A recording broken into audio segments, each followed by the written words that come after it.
स्वर के साथ स्वर मिलने से जो विकार उत्पन्न होता है उसे कहते हैं, तो उसे हम स्वर संधि कहते हैं। सही है।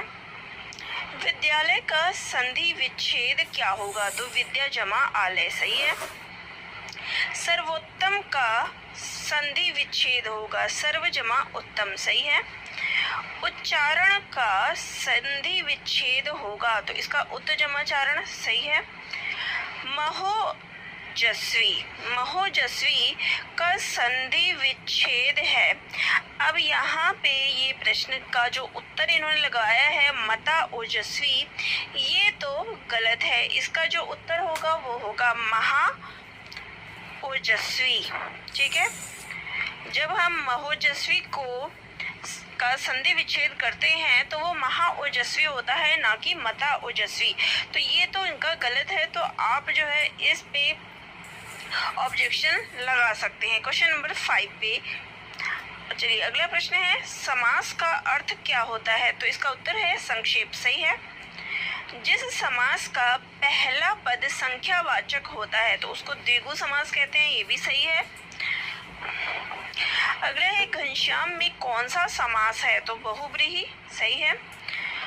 तमदाता। अब ये तमदाता क्या है यही नहीं समझ में आया कि तमदाता से यहाँ अभिप्राय क्या है, और इसका उत्तर द्विगु समास है। तो देखिए द्विगु में तो संख्यावाचक शब्द आता है, लेकिन तमदाता एक तो कोई शब्द नहीं है, मतदाता हो सकता है, लेकिन वहाँ पे द्विगु समास में होना तो पॉसिबल ही नहीं है। तो यहाँ इस पे भी ऑब्जेक्शन हो सकता है। आप अपने अकॉर्डिंग ज़रूर कमेंट करिएगा, बाकी जो मुझे लग रहा है मैं आपको बताती जा रही हूँ। तो इस पे भी हम ऑब्जेक्शन जो है लगा सकते हैं। ठीक है। अगला है, जलज शब्द में समास छांटिए। अब जलज में क्या है? यहाँ पे उत्तर दिया गया है बहुब्रीहि समास। अब ये कहाँ तक आपको सही लग रहा है? क्योंकि आप यहाँ देख सकते हैं जलज का समास विग्रह क्या है। तो जलज शब्द में अधिकरण तत्पुरुष समास होगा। जलज शब्द का समास विग्रह जल में जन्मा होता है। तो जलज समास का जो विग्रह होगा वो होगा जल में जन्मा, और में आ गया है तो यहाँ पे क्या हो गया? तत्पुरुष समास। लेकिन यहाँ जो है वो बहुब्रीहि माना गया है। तो ये आपको कहाँ तक सही लगता है? एक बार कमेंट करके ज़रूर बताइएगा कि इसमें क्या उत्तर होगा। ठीक है। इसके बाद ये गद्यांश दिया हुआ है। इसमें देख सकते हैं कि ये जो इनका प्रश्न था कि फसलें और पके फल किसकी देन है, तो यहाँ लिखा हुआ है नदियों की। ठीक है। फिर यहाँ पे यही मानवता का प्रमुख धर्म है। भगवान राम ने किसका संहार किया? राक्षसों का। ठीक है। अगला है, सुख दुख में कौन सा समास है? तो द्वंद्व समास ये सही है। सुख और दुख। सही है। कवि ने किस बात को असाध्य कहा है? श्री कृष्ण को बंदी बनाना। फिर इसके बाद भगवान का पर्यायवाची है, तो यहाँ पे प्रभु, ईश्वर, परमात्मा, तो उपयुक्त सभी जो है भगवान के पर्यायवाची है। अगला है, वाक्यों में प्रयुक्त शब्द कहलाते हैं तो इसको पद कहते हैं। ठीक है। आगे प्रश्न है, बच्चों सामने से ट्रक आ रहा है। इस वाक्य में कौन सा भाव प्रकट होता है? तो चेतावनी का। सही है। मोहन चाकू से सेब काट रहा है। वाक्य से चाकू से किस कारक का उदाहरण है? तो करण से। सही है। करण कारक है। उसका भाई व्यापारी है। तो उपयुक्त वाक्य में विधेय है, तो विधेय क्या है? व्यापारी है। ठीक है। आगे है, बपौती में मूल शब्द है, तो इसका जो मूल शब्द होगा वो होगा बाप। ठीक है। अगले है, निम्नलिखित वाक्यों में किसमें अपादान कारक की विभक्ति है? तो बिल्ली जो है वो छत से कूद पड़ी, तो छत से वो अलग हो गई। तो अपादान में क्या होता है? अलग होना। तो सही है। रुचि घर जा रही है। वाक्य में कौन सा वाच्य है? कर्तृ वाच्य। ठीक है। छाती फुलाना, मुहावरे का अर्थ क्या है? गर्व करना। सितारा चमकना, मुहावरे का अर्थ है भाग्योदय होना। सही है। घात लगाना, मुहावरे का अर्थ क्या है? तो इसका अर्थ होता है मौका ताकना। सही है। मुँह छिपाना, यानी इसका अर्थ क्या है? लज्जित होना। सही है। टांग अड़ाना मुहावरे का अर्थ क्या है? अड़चन डालना, ये भी सही है। गड़े मुर्दे उखाड़ना, इसका सही अर्थ क्या है? दबी हुई बात फिर से उभारना। काला अक्षर भैंस बराबर, यानी कि निरक्षर होना। कलम तोड़ना मुहावरे का अर्थ क्या है? यानी कि बहुत बढ़िया लिखना। इनमें से कौन सा वाक्य अशुद्ध है? तो विधवा विलाप करके रोने लगी। इनमें से कौन सा वाक्य अशुद्ध है? भारत में अनेकों राज्य है, ये वाक्य जो है यहाँ पे अशुद्ध है। इनमें से कौन सा वाक्य अशुद्ध है? घातक विष, सुंदर शोभा, बुरी कुवृष्टि। ठीक है, अगला है इनमें से कौन सा वाक्य अशुद्ध है? उसके विरुद्ध मुकदमा चलाया गया। इनमें से कौन सा वाक्य अशुद्ध है? तो कच्चे तेल की कीमत घट गया है, ये अशुद्ध है। ठीक है, अगला है, अब यहाँ पूछा है राधा की गुड़िया बहुत सुंदर है, तो यहाँ पे जो रेखांकित शब्द कौन सा पदबंध है? तो ये विशेषण पदबंध है।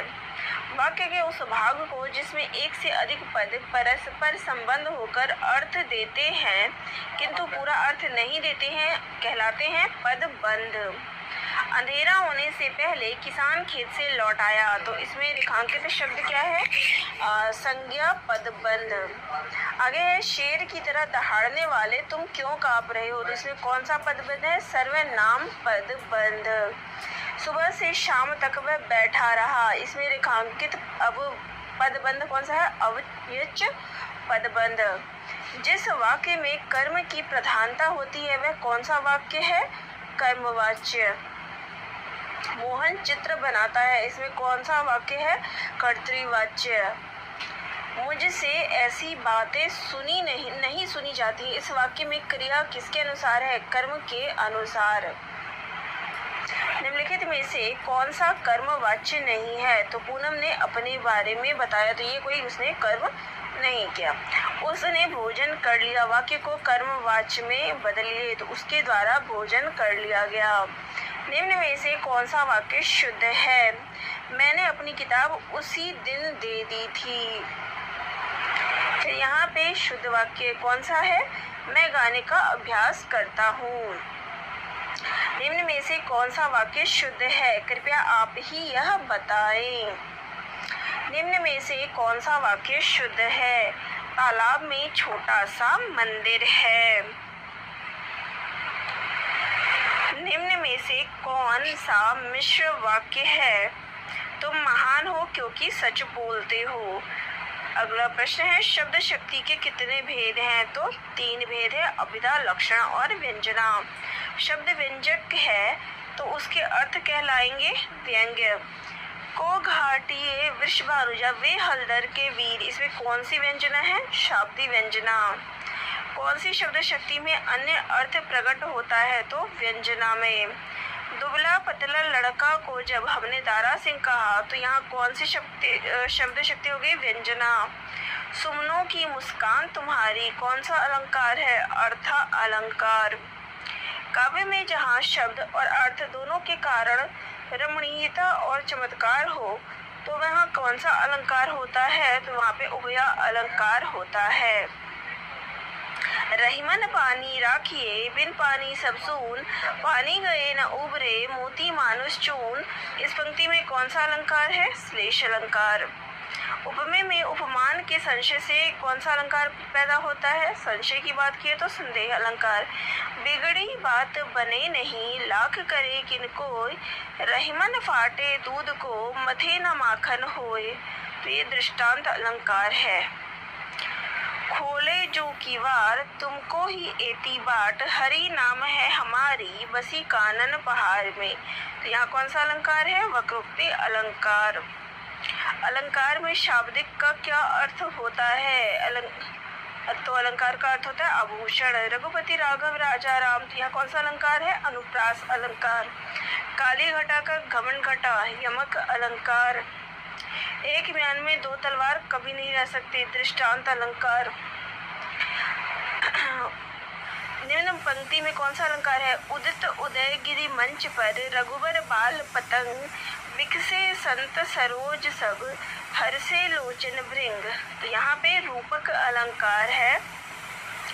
रेशमी कलम से भाग्य लेस लिखने वालों, कौन सा अलंकार है? रूपक अलंकार। रूपक अलंकार है। माया दीपक नर पतंग। तो यहाँ पे अगला है कंज कली कलिका लतान सिर सारी। तो यहाँ पे कौन सा अलंकार है? तो रूपक और अनुप्रास। यहाँ पे ए और दोनों अलंकार है। सब प्राणी के मत मनोये पुर आहा नाच रहा है।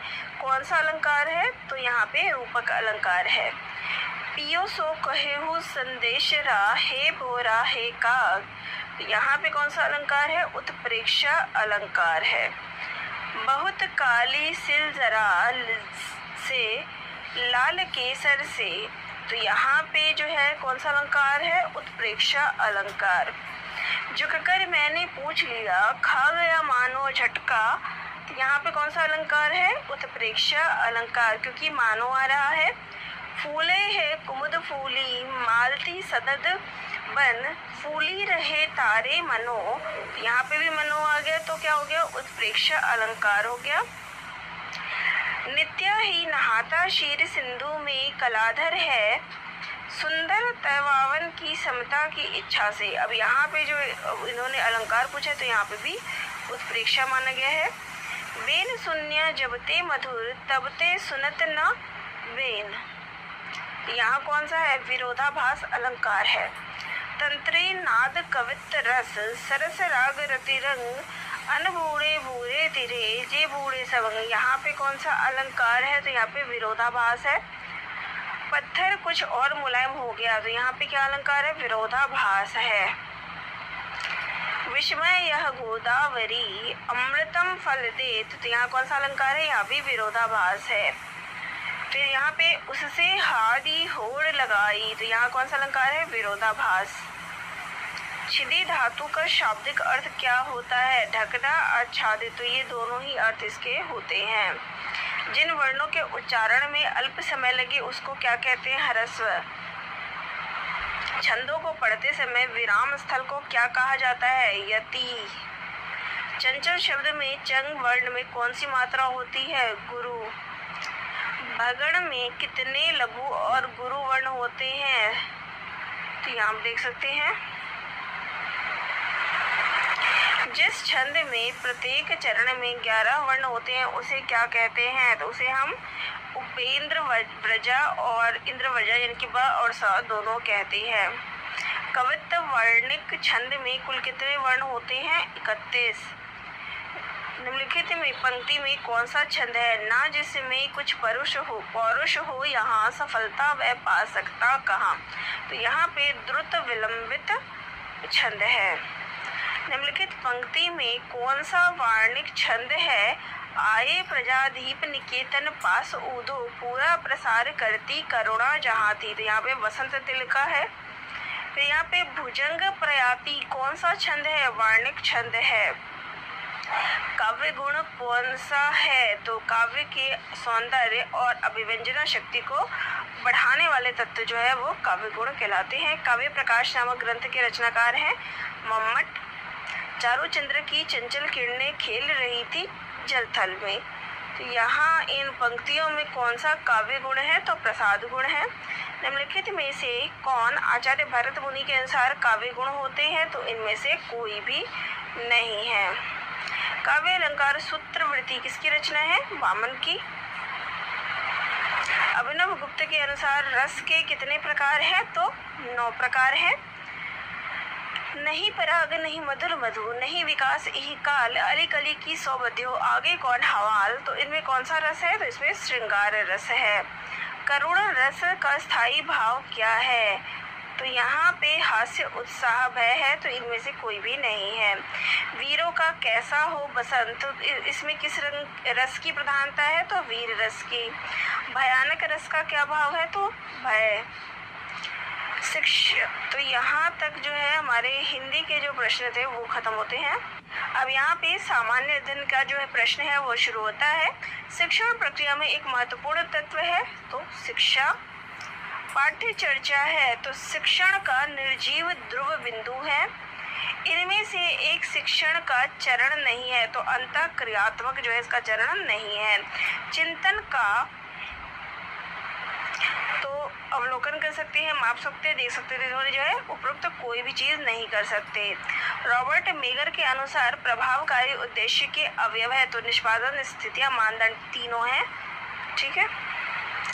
परिसंवाद एक प्रकार का क्या है तो विचार विमर्श की विधि है।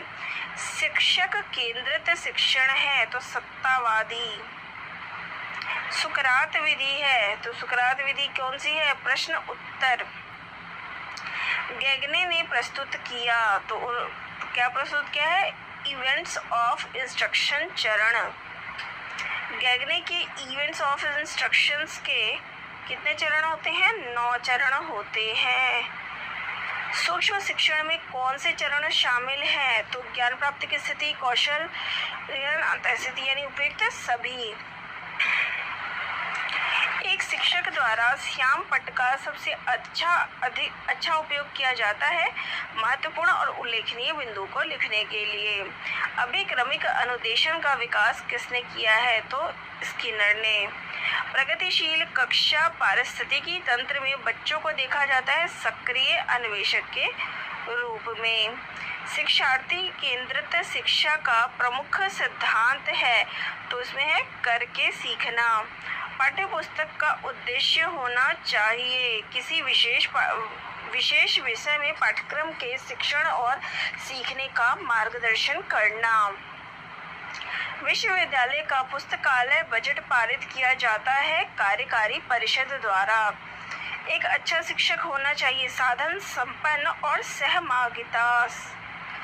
छात्र आमतौर पर एक शिक्षक की प्रशंसा करते हैं जो सभी छात्रों से मित्रवत हो। शिक्षण एक पारस्परिक गतिविधि है शिक्षक और छात्र के बीच। वर्तमान परीक्षा प्रणाली में किस क्षेत्र के उद्देश्य का मुख्य रूप से मूल्यांकन किया गया है तो संज्ञानात्मक क्षेत्र का। मात्रात्मक निर्णय की प्रक्रिया है तो वो है मापन। किस प्रकार के मूल्यांकन का उपयोग कक्षा में रैंकिंग के लिए किया जाता है तो मानक संदर्भित मूल्यांकन के लिए। निम्नलिखित में से कौन पाठ्य चर्चा विकास का भाग नहीं है तो शिक्षकों का चयन करना। किसी विषय के प्रसंग को विशिष्ट समय में पूरा करने की एक रूपरेखा है तो वो है पाठ्यक्रम। निम्नलिखित में से शिक्षा का कौन औपचारिक अभिकरण मनुष्य के जीवन में प्रबल है तो वो है विद्यालय। संविधान के किस अनुच्छेद द्वारा शिक्षा को मौलिक अधिकार का दर्जा मिला है तो अनुच्छेद 21A के द्वारा। बच्चों के अधिगम के लिए सबसे आवश्यक कारक है तो वो है बच्चों की तत्परता। दूर सम्मेलन है तो दो तरफ प्रसारण प्रणाली का। शिक्षक के लिए श्यामपट्ट पर लिखने का सही तरीका क्या है? पहले बातों को लिखना और तब छात्रों को पढ़ने के लिए कहना। अब अगला जो है वो है अदर स्किल्स। यहाँ जीके के प्रश्न देखिए। रोहिलखंड में 1857 में विद्रोह का सेनापति कौन था तो अहमदुल्ला। डोडा बेटा चोटी निम्नलिखित में से किस पहाड़ी श्रृंखला में स्थित है तो नीलगिरी में। निर्यात आय में कृषि का क्या योगदान है तो 0.1। कुंवर सिंह ने अपनी अंतिम युद्ध किस अंग्रेज कप्तान के विरुद्ध लड़ा था तो वो है महान। खबरों में रहे बंधन एक्सप्रेस और मैत्री एक्सप्रेस भारत और किस देश के बीच में चलती है तो बांग्लादेश के बीच में।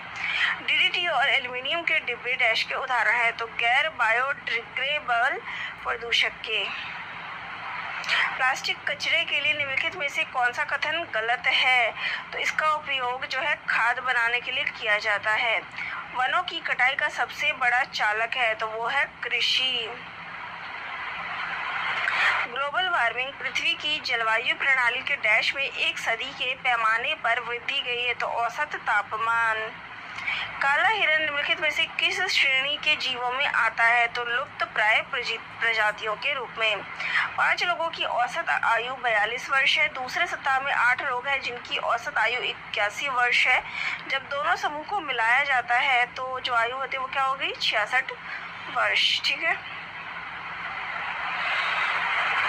रुपए पर चक्रवृद्धि ब्याज की गणना करें।